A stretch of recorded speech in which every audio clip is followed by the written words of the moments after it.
Minority Whip. Mr. President, we had a hearing yesterday. The Senate's in a quorum call, I ask sir. consent that quorum call be suspended. Without objection. Thank you, Mr. President. We had a hearing yesterday. It was an impromptu spotlight hearing, not in the ordinary course of Senate business. And we invited witnesses in to testify about what's happening in major cities across our country. Today I'm going to address one of those witnesses and her experience in the city of Chicago.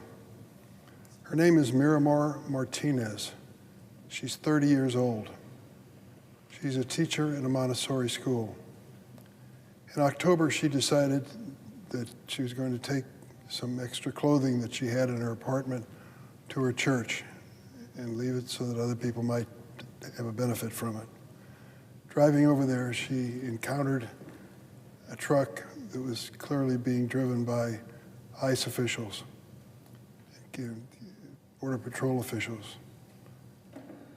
She beeped her horn because of their presence. They stopped the car, and the agents got out of the car with their guns. They started shooting her automobile. They ended up shooting her 5 times.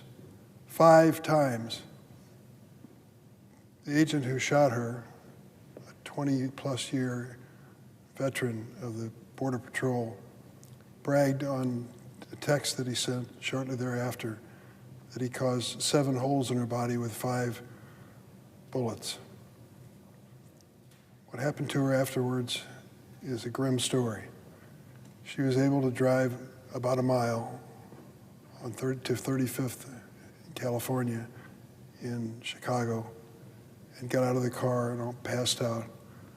And a fellow came to her aid and called an ambulance. They took her to the local hospital where she was bleeding profusely, trying to save her life. Again, she was in and out of consciousness and asked to go to a second hospital when the bleeding wouldn't stop.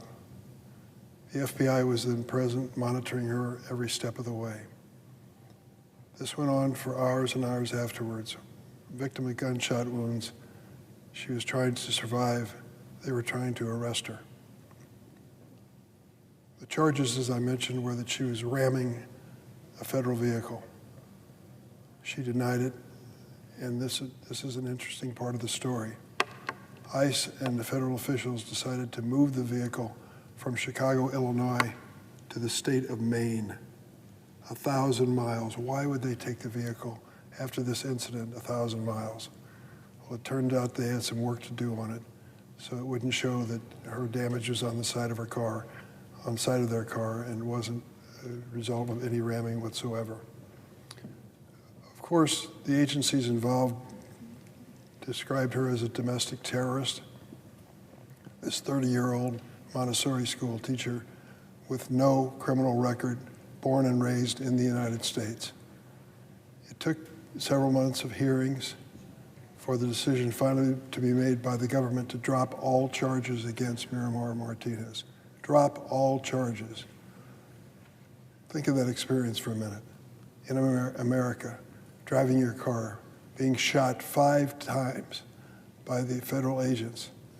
That, unfortunately, is becoming commonplace. We saw the terrible executions that took place in Minnesota, innocent people who were protesting within their constitutional rights who are dead today, Alex Preddy and Renee Good.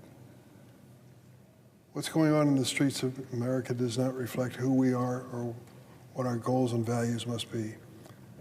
I think about that repeatedly. When that young lady who bears the scars of those wounds for the rest of her life and experience, she was asked, what does she want from this experience? What would she like to have now that all the charges have been dropped? She said, I want the government to clear my name. They have branded me a domestic terrorist, and I'm not one.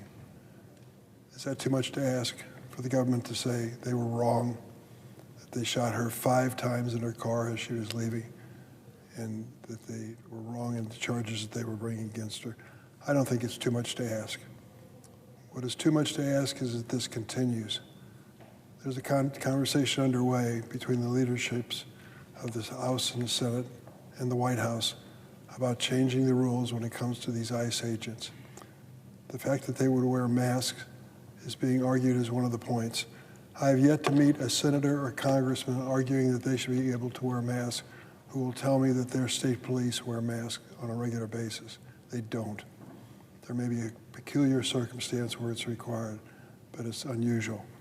This agency, ICE, wants to make this routine, that you can wear a mask and conceal your identity.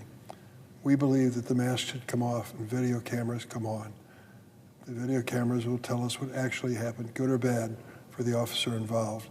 They're being used in police departments across America. Why wouldn't they apply to this situation? And when it comes to the right of individuals to be safe in their homes, that's one of the basics of the Fourth Amendment to the Constitution. A home is, in fact, a critical symbol of that constitutional right. I think back on my courses that I took in law school on Bill of Rights and the circumstances involving the British and the monarchy that led to the Bill of Rights. One of the things, people wanted to be safe in their homes. Now it's being argued by these federal agencies. They don't need any warrant to batter down your front door and to enter your home and look and see if someone is suspicious inside. That's just unacceptable and unconstitutional. A year ago, the United States Senate voted to confirm Pam Bondi as Attorney General. As I said during her confirmation hearing last year, the Attorney General must be committed first and foremost to the Constitution and the American people, not to the President and his political agenda. I was unconvinced then that Mrs. Bondi shared my view. Over the course of the last year, my concerns, sadly, have been borne out. Even before Attorney General Bondi was installed atop the Justice Department, Donald Trump had moved swiftly to purge DOJ and the FBI of senior career law enforcement officials.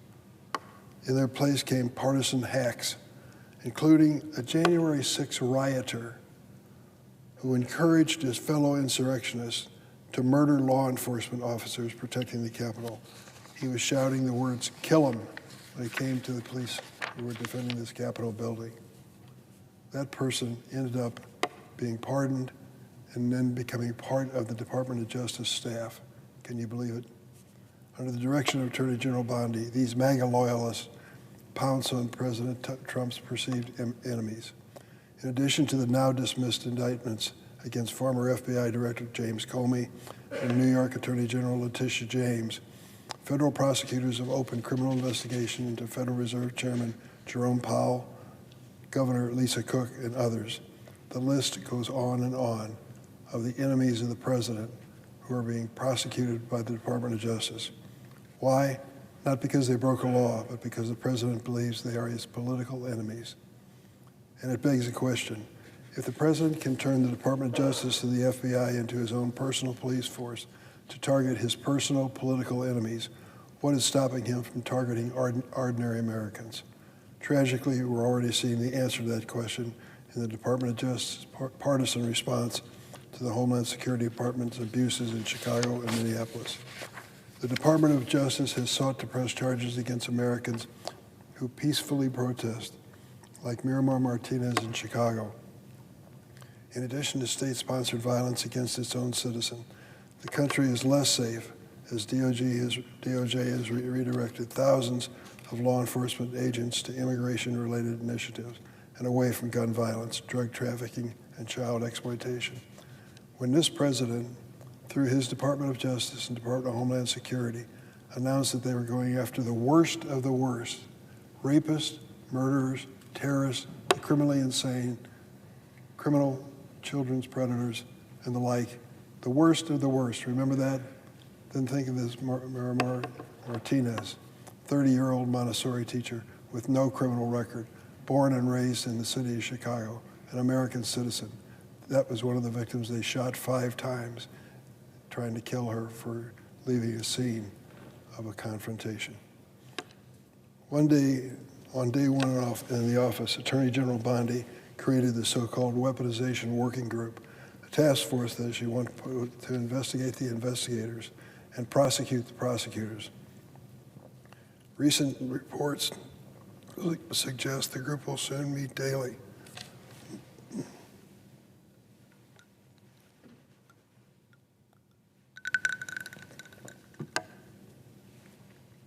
Recent reports suggest the group will soon meet daily with the goal of producing results in the next 2 months that re-energize the partisan criminal probes that only exist for the sake of one sad man's ego and revitalize his dangerous conspiracy theories. But in the quest to pursue the president's political enemies and rewrite history, Attorney General Pam Bondi has tripped over her own feet repeatedly, the most recent example being her mismanagement of the Epstein files. Let's take a trip down memory lane. Last February, the Attorney General claimed she had Epstein's client list, quote, sitting on her desk right now to review. Several days later, in a media event the White House staged, she released a number of binders of files to conservative influencers and commentators that were already largely publicly available. Then, as whistleblower disclosure to my office revealed, in the wake of the public criticism, she pressured 1,000 FBI agents to comb through thousands of pages of documents in the Epstein files and to flag any mention of President Trump. This effort resulted in an unsigned memo released by DOJ and FBI that walked back Attorney General Bondi's claims and concluded there was no incriminating client list despite her statement to the contrary.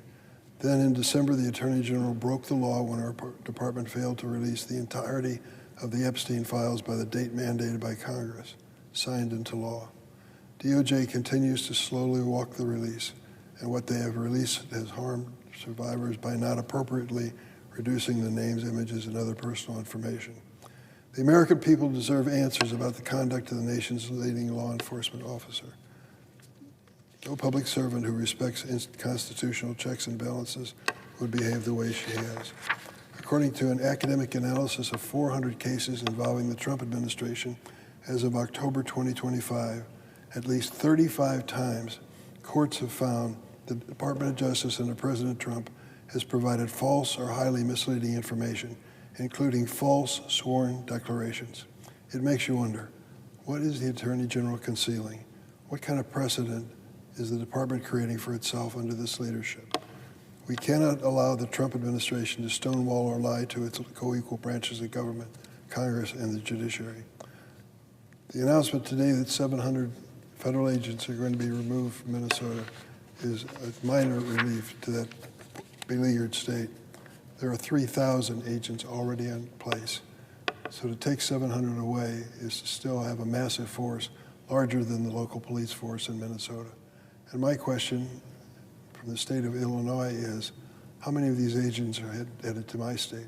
Who will be the next beneficiary of this outrageous conduct? The leaders in Congress, Democrats and Republicans, have a responsibility. Hold ICE and Border Patrol to the same standards as every other police force in America. Don't give them special privileges. Give them only their rights under the law and make them hold to them. It's one of the cruelties in reality that we face today, is that the standards are being changed so that these people can harass innocent individuals like Miramar Martinez. That is unacceptable. I yield the floor.